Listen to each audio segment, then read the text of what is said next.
Lengkaplah pelemahan KPK. Kenapa saya bilang lengkap? Mulai dari undang-undangnya sudah dipreteli, dilemahkan, kelembagaannya, kemudian dimasukkan komisioner-komisioner yang tanda petik mungkin kita tidak bisa pertanggungjawabkan integritasnya. Kira-kira seperti begitulah. Assalamualaikum warahmatullahi wabarakatuh dan selamat datang di podcast Bulak Sumur Garden bersama saya Teguh Raharjo, Direktur Eksekutif LKB HMI Cabang Bulak Sumur Sleman. Dan sekarang kita kedatangan tamu yang luar biasa. Tokoh yang pada zamannya pernah menjadi simbol harapan perang terhadap korupsi dan juga tokoh yang terpatri di ingatan publik sebagai representasi keberanian yang tidak bisa dibeli, Abang Abraham Samad. Assalamualaikum. Ya, siap. Oke. Sehat, Bang? Alhamdulillah. Sehat. Sehat kan? Alhamdulillah aku juga sehat. Itu yang penting dong. Siap. Di Jogja udah ngapain aja nih, Bang, kegiatannya, Bang? Ini ketemu sama teman-teman nih, aktivis semua. Wis, aktivis-aktivis semua. Ya, habis apa tuh kemarin ada ceramah di UI Jogja. Oh, ceramah juga. Abang ngisi, Bang? Isi dong. Wis, ngisi. Jadi sembari kegiatan di UII juga menyempatkan di sini ya, Bang? Harus kan. Ketemu Adinda Teguh nih. Siap. Baik, izin teman-teman, saya rasa saya tidak perlu menjelaskan lebih panjang latar belakang dan pengalaman Abang Abraham Samad ini, karena kalau terlalu panjang menjelaskan, podcast ini udah selesai. Udah kejauh semua secara pengalaman hidup beliau. Oke. Jadi saya di sini akan memberikan beberapa pertanyaan pemantik untuk kita bisa diskusikan dalam podcast. Baik. Izin, Bang. Teguh mau nanya, Bang. Perkembangan korupsi di Indonesia ini kan sudah kasus lama nih, Bang, ya. Bahkan sebelum adanya Republik Indonesia pun udah ada nih kasus korupsi ini. Menurut Abang, korupsi ini datang permasalahannya dari mana sih awalnya, berarti, Bang? Iya, karena dia udah lama ya sampai sekarang dan kelihatannya kita nggak tahu kapan selesainya. Maka orang sebut korupsi itu adalah perang abadi. Perang abadi. Jadi perang melawan korupsi itu adalah perang abadi. Kenapa dikatakan perang abadi? Karena kita nggak tahu sampai kapan berakhir. Itu versi Indonesia. Versi Indonesia. Kalau di luar orang bisa memprediksi kapan dia berakhir.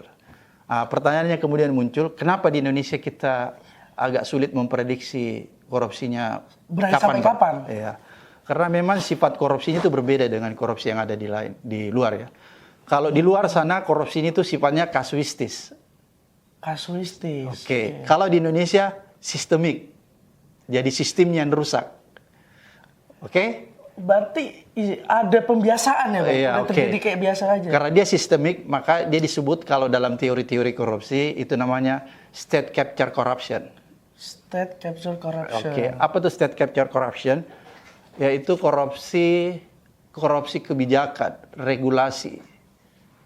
Oh, wow. Oke, jadi akhirnya dia merusak sistem.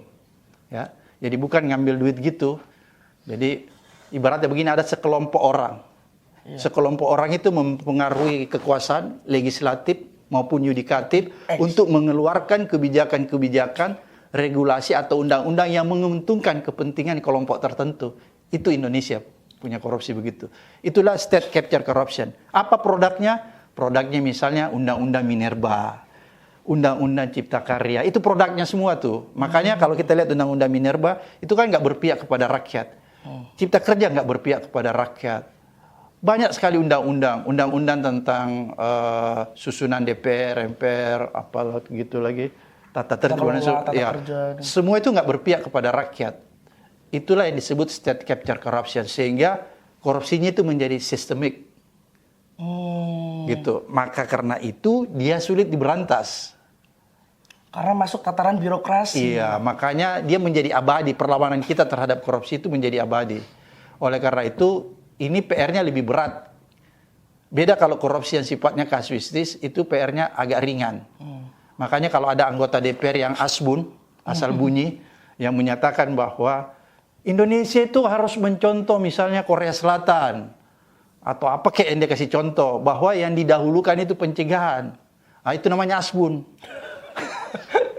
Kenapa asbun? Karena dia nggak tahu, harusnya kan kita membedah dulu. Korupsi apa yang terjadi di Indonesia, baru kita bilang harus mencontoh ke sana. Sama penyakit, kita diagnosa dulu. Kalau kita tahu penyakitnya gini, baru kita ini obatnya, gitu kan? Iya, Bang. Jadi kalau di Indonesia itu nggak bisa kita langsung ngomong bahwa pendekatannya harus pencegahan aja, nggak bisa. Karena korupsinya berbeda. Dia ini state capture corruption, yaitu sistematik, ya. Jadi dia sistemnya yang rusak. Oleh karena itu, cara pendekatannya atau cara pemberantasannya, yaitu kita menggunakan metode yang namanya pengintegrasian antara pendekatan penindakan dan pencegahan. Diintegrasikan, dipadukan. Apa itu penindakan? Yang penindakan itu tangkap orang, masukkan ke penjara, adili, itu penindakan. Apa itu pencegahan? Pencegahan itu misalnya perbaikan sistem di seluruh kementerian, lembaga, kabupaten, kota maupun provinsi. Tata kelola aja diperbaiki. Kemudian selain tata kelola ya, kalau pencegahan itu, ya itu kita melakukan pendidikan anti korupsi mulai dari PAUD sampai perguruan tinggi. Itu yang disebut pengintegrasian antara penindakan, antara pendekatan penindakan yang represif dan pendekatan pencegahan. Ini nggak boleh diputar-putar seperti orang DPR suka mutar-mutar pencegahan. Kenapa? Saya katakan karena penindakan itu bagian dari pencegahan. Karena begitu kita menindak orang, memasukkan dia ke penjara, maka itu menimbulkan deterrent effect. Jadi menimbulkan pencegahan bagi orang lain akan takut. Dia lihat, wah ini bahaya nih kalau saya korupsi dihukum mati. Kan menimbulkan pencegahan terhadap orang lain. Iya, jadi contoh. Jadi contoh, itulah yang kita sebut deterrent effect. Nah, gitu cara-cara pola-polanya. Jadi nggak boleh asbun bahwa Indonesia itu harus mencontoh misalnya Korea Selatan yang sistemnya pencegahan lebih berhasil. Enggak. Indonesia ini harus punya sistem berbeda. Nggak boleh contoh-contoh karena korupsinya beda dengan yang lain. Ini ibaratnya kalau tadi saya katakan dia state capture corruption, systemic. Kalau penyakit ini dia cancer stadium terakhir 4 gitu. Makanya metode pengobatannya agak berbeda. Khusus. Makanya itu tadi pengintegrasian antara pendekatan penindakan dan pendekatan pencegahan. Ah, itu dia obatnya kalau untuk Indonesia. Itu yang harus didengarkan teman-teman DPR, khususnya Komisi 3. Nah, kira-kira gitu. Jadi memang banyak pemegang kebijakan nih seakan-akan menjadikan pembenaran, oh ini di negara lain seperti ini, di negara lain kita harus contoh. Padahal yang terjadi di sini beda dan kita harus mengintegrasikan dalam suatu sistem yang baru. Yang mana itu ternyata nggak diimplementasikan. Iya, kan karena rata-rata mereka bilang begini, nggak perlu itu OTT, kan banyak gitu, nggak perlu itu pendekatan, kampungan itu OTT, penindakan itu kampungan. Di negara maju Korea, negara-negara maju itu dia pencegahan, perbaikan sistem, nggak begitu caranya sebenarnya, nggak boleh contoh karena beda korupsinya. Jadi misalnya kalau misalnya cancer stadium 1, satu orang stadium 4, metode pengobatannya berbeda. Jadi sebenarnya seperti begitu. Jadi kalau Indonesia itu memang butuh penindakan yang represif, tapi kemudian diintegrasikan dengan pencegahan. Yaitu setelah dilakukan penindakan, kemudian tindak lanjutnya dilakukan perbaikan sistem. Supaya kita tidak seperti pemadam kebakaran. Pemadam kebakaran itu begini nih, contohnya Dinda.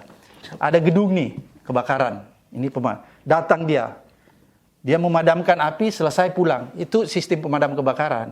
Kalau yang tadi yang saya maksud penindakan diintegrasikan dan pencegahan, ada korupsi nih, misalnya di Kementerian Agama. Tangkap orangnya, misalnya gitu ya. Selesai ditangkap semua orangnya, tim KPK masuk ke dalam. Kenapa dia masuk ke dalam? Dia menganalisis apa penyebab korupsi di situ. Setelah dia temukan, kemudian dia lakukan yang namanya perbaikan sistem, perbaikan tata kelola. Apa maksudnya itu? Supaya kemudian korupsinya tidak berulang. Gitu. Mudah-mudahan paham semua nih anggota dewan. Kira-kira seperti gitu ya. Iya, Bang. Siap. PR untuk anggota dewan. Ya. Nah, tadi kita udah berbicara mengenai sejarah yang kemudian mengibatkan sistem itu berlanjut sampai sekarang. Korupsi kayak gini. Nah, tapi menurut Abang, pemberantasan korupsinya nih, Bang, 10 tahun terakhir kan Abang terakhir memimpin KPK kan 2015, Bang. 2011, 2015. 2015 terakhir. Ya, nggak selesai dikriminalisasi. Oh, kriminalisasi. Nah, pemberantasan korupsi, ya pasca Abang udah nggak jadi pimpinan lah, Bang. Menurut Abang gimana nih? Ya, ini bukan Abraham Samad yang bilang ya. Tapi ini fakta menyatakan ada pergeseran, ada penurunan.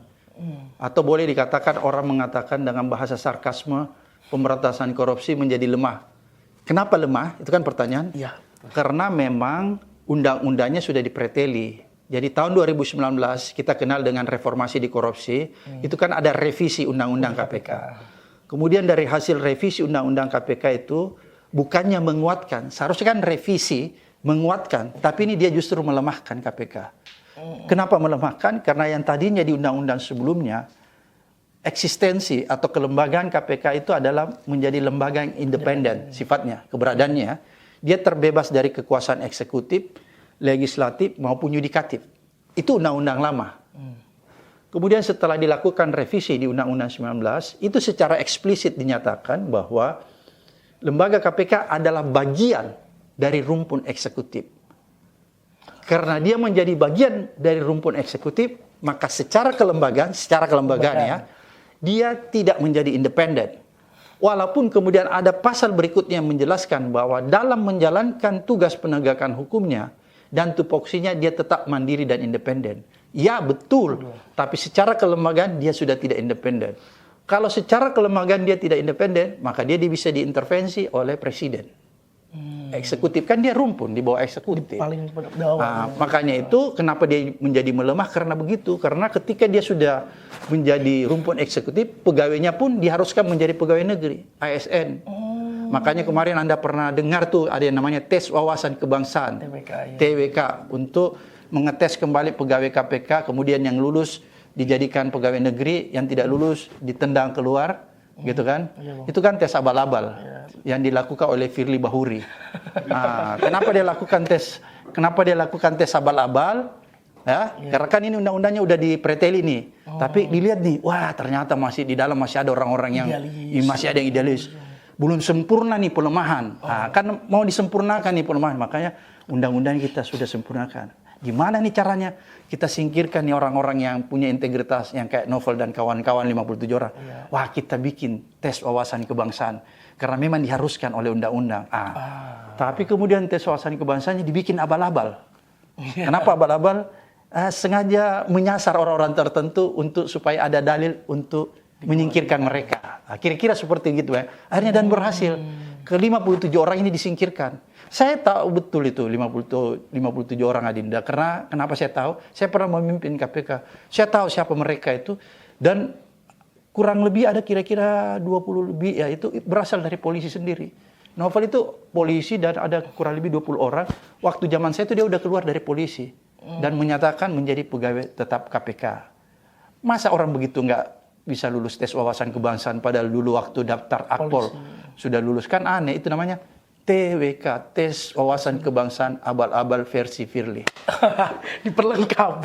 Kira-kira gitu. Oh iya, karena emang efek ketika menjadi ASN kan dia harus dites lagi. Iya harus. Jadi ada apa ya? Ada dalil untuk melakukan itu. Untuk melakukan itu. Versi abal dari Firly Bahuri. Iya, tes wawasan kebangsaan. Jadi itu 10 tahun terakhir ya, akhirnya dia melemah. Kemudian diperparah lagi dengan seleksi pimpinan KPK. Jadi panselnya dibuat sedemikian rupa, terdiri dari orang-orang yang tanda petik mungkin tidak independen. Atau orang-orang yang bisa diintervensi agar supaya kekuasaan bisa mengintervensi pansel dan memberi pesan bahwa kamu pilih komisioner yang begini aja. Kemudian itu didorong di DPR sudah dikondisikan, yang dipilih oleh orang-orang yang bisa diatur. Begitu Adinda. Salah satunya Firly Bahuri. Ya gitu, dan seterusnya sampai sekarang. Jadi maka lengkaplah pelemahan KPK. Kenapa saya bilang lengkap? Mulai dari undang-undangnya udah dipreteli, dilemahkan, kelembagaannya, kemudian dimasukkan komisioner-komisioner yang tanda petik mungkin kita tidak bisa pertanggungjawabkan integritasnya. Kira-kira seperti begitulah. Memang menarik sih Bang. Jadi daripada kita fokus ke pemberantasan korupsinya aja, lembaga yang seharusnya menjadi poros utama penegakan korupsi aja dipreteli. Ya, itu masalahnya. Jadi itu berarti apa? Artinya memang tidak ada political will dari pemerintah yang 10 tahun tadi yang kamu bilang itu untuk melakukan pemberantasan korupsi. Kan gitu, bisa dilihat begitu. Kenapa dia lemahkan? Berarti kan dia nggak punya political will terhadap agenda pemberantasan korupsi. Kalau kekuasaan itu punya political will, maka dia tidak melemahkan, dia justru menguatkan. Nggak usah dikutak-katik itu undang-undang KPK. Kalaupun dia mau kutak-katik, dia revisi, tapi dia lebih menguatkan, bukan melemahkan. Gitu. Tapi yang sebaliknya terjadi, dia justru melemahkan. maka rumusnya bisa dikatakan bahwa kekuasaan ini sebenarnya sangat kompromistis, berdamai, ya, berkolaborasi dengan perilaku korupsi. Kira-kira seperti itu. Oke. Nah, tadi kan Abang juga berpendapat bahwa memang pemberantasan korupsi ini semakin melemah. Iya. Nah, saya lihat ini KPK nih mencoba untuk menguatkan kembali, Bang. Dengan banyak juga nanggepin OTT ini pejabat publik, politisi dan semacamnya. Namun juga ada narasi yang mengatakan bahwa ini pemberantasannya tuh syarat unsur politiknya tuh gede dibanding penegakan hukumnya karena terkesan tebang pilih gitu loh, Bang. Jadi pejabat-pejabat ini ditangkap ya kayak Hasto, Tom Lembong dan semacamnya. Tapi ada juga yang korupsi di tempat lain tapi nggak kena. Salah satunya ya ada Airlangga, siapa yang pernah kesebut lah namanya, Bang. Nah, menurut Abang sendiri gimana nih, Bang, kasus yang korupsi ini tebang pilihnya? Ya, jadi kayak Tom Lembong itu kan bukan ditangani oleh KPK ya. Iya. Jadi ada tadi yang Anda sebut Airlangga itu kan nggak pernah diperiksa di KPK, di tempat lainnya, di kejaksaan. Jadi kalau kita bicara secara umum penegakan hukum kasus korupsi itu memang ada masalah di penegak hukumnya. Kalau kita bicara penegak hukum, ya bukan KPK saja, kejaksaan maupun kepolisian. Maka sebenarnya problem mendasar dari pemberantasan korupsi kita adalah penegak hukum kita itu tidak independen. Itu problem mendasar sehingga korupsi sampai hari ini susah diberantas. Dari individunya saja tuh udah. Jadi karena aparat penegak hukumnya itu tidak independen, sehingga korupsinya susah diberantas. Karena kunci utama pemberantasan korupsi supaya dia bisa berjalan sebagaimana mestinya, pertama-tama penegak hukumnya harus bersih. Kalau saya bicara penegak hukum ini banyak ya, bukan cuma KPK, polisi, kejaksaan, plus di ujungnya pengadilan. Itu harus bersih. Itulah yang disebut mata rantai ya, mata rantai penegakan hukum. Kalau dalam teori itu namanya criminal justice system. Di situ ada polisi, jaksa, ada KPK, sampai ke pengadilan, plus sampai yang terakhir di lembaga pemasyarakatan. Itulah criminal justice system. Itu harus padu. Harus punya komitmen yang sama. Apa komitmennya? Komitmennya itu pemberantasan korupsi tanpa pandang bulu. Sebenarnya begitu. Kalau itu semua bagus, maka otomatis korupsinya pasti turun. Itu bisa terlihat di IPK, indeks persepsi korupsi kita. Kenapa indeks persepsi korupsi kita itu fluktuatif ya, naik turun. Naik turun. Kayak dolar dengan rupiah ya. Kadang-kadang di atas, kadang-kadang di bawah. Ya karena itu tadi penegakan hukumnya belum bagus, sehingga kunci sebenarnya secara teori ya, kunci dalam pemberantasan korupsi itu terletak pada penegak hukumnya sama presiden, kepala negara. Jadi itu ada dua kunci kalau pemberantasan korupsi itu mau jalan. Presidennya sebagai kepala negara dan kemudian aparat penegak hukumnya. Kalau dua ini memberikan ruang seluas-luasnya bagi pemberantasan korupsi, maka terjadilah pemberantasan korupsi tanpa pandang bulu. Tapi kalau salah satunya menghambat, maka susah jalan. Nah, sekarang pertanyaannya bagaimana di Indonesia? Ya itu tadi ada masalah di aparat penegak hukumnya. Jangankan hanya menghambat penegakan, justru pejabat-pejabat ini berkompromi dengan sistem korupsi seperti itu. Kompromistis kan? Kompromistis ya. Padahal sebenarnya kalau kejahatan korupsi itu tidak boleh ada kompromi sih sebenarnya. Iya, sepakat. Kita harus menganggap ini musuh yang harus tetap dilawan. Dan pemberantasan korupsi tidak hanya melibatkan aparat penegak hukum, tapi seluruh elemen masyarakat, mulai dari bawah sampai ke atas, agar supaya pemberantasan korupsi itu bisa kita minimalisir, bahkan bisa kita tiadakan. Karena tanpa peran serta masyarakat, maka pemberantasan korupsi itu akan sulit. Misalnya kalau masyarakatnya apatis, skeptis, dan permisif, maka itu sulit juga. Kalau dia misalnya permisif, dia menganggap korupsi itu biasa saja. Misalnya gini, permisif itu kayak begini. Saya misalnya tinggal di Jogja lah. Terus terjadi grand korupsi besar di Jakarta. Saya permisif, saya bilang, ya biar aja lah itu korupsi di sana kan nggak kena sama saya, nggak ada dampaknya gitu. Itu namanya permisif. Saya nggak perlu prihatin. Karena nggak kena langsung. Padahal sebenarnya korupsi itu berdampak secara tidak langsung bagi seluruh kehidupan kita. Karena dia akan memiskinkan kita. Banyak sumber-sumber pendapatan negara itu digrogoti. Tapi nggak sadar. tanpa sadar. Makanya kenapa biaya pendidikan mahal, biaya kesehatan mahal, karena itu impact dari kejahatan korupsi. Kalau tidak dikorupsi, kan kita punya cadangan devisa yang besar untuk bisa dijadikan misalnya anggaran pendidikan itu tinggi, anggaran kesehatan itu tinggi. Tapi karena dikorupsi, maka anggaran pendidikan harus diperkecil, anggaran pendidikan kesehatan harus diperkecil. Kira-kira seperti itu. Makanya masyarakat itu tidak boleh permisif, tidak boleh skeptis ya. Dia harus menganggap korupsi ini membuat saya sengsara. Korupsi ini membuat saya bayar mahal uang kuliah. Gitu kan? Iya, Bang. Korupsi ini membuat saya harus ke rumah sakit tidak mendapat pelayanan maksimal. Harusnya begitu. Oh, iya. Termasuk adik-adik HMI. Dia harus marah kalau ada kejahatan korupsi. Siap. Walaupun misalnya seniornya di sana yang korupsi, nggak boleh dibela-bela. Nah, gitu itu namanya tanpa pandang bulu. Nggak boleh karena kita ini sesama kader HMI, terus kita lihat senior kita misalnya menteri gitu kan, dia korupsi, kita lihat enggak. Dia itu korban politik, nggak boleh begitu. Kalau memang dia betul korupsi. Kira-kira seperti itulah. Siap, ya. Jadi